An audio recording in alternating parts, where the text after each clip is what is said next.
পবিত্র নবী মুহাম্মদ বলেছেন, যখন তোমরা সালাতের জন্য দাঁড়াও তখন তোমরা শয়তানের জন্য তোমাদের ভাইদের মধ্যে ফাঁকা জায়গা রেখো না। সেই শয়তানের কথা মুহাম্মদ সাল্লাল্লাহু আলাইহি ওয়াসাল্লাম বলছেন না, যেটা আমরা দেখে থাকি আমাদের আর্ট গ্যালারি।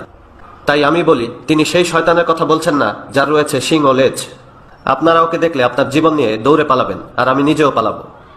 সেখানে দাঁড়িয়ে ওর সাথে তর্ক করবেন, কথা বলবেন? কখনো না।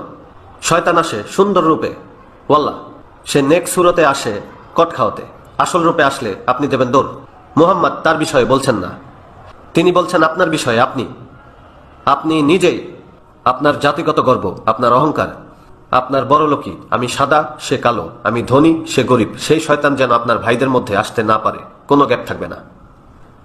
এভাবেই আমরা দৈনিক 5 বার একত্রিত হচ্ছি, তারপর সালাত শেষ করছি। মসজিদে গিয়ে একবার তাদেরকে দেখুন।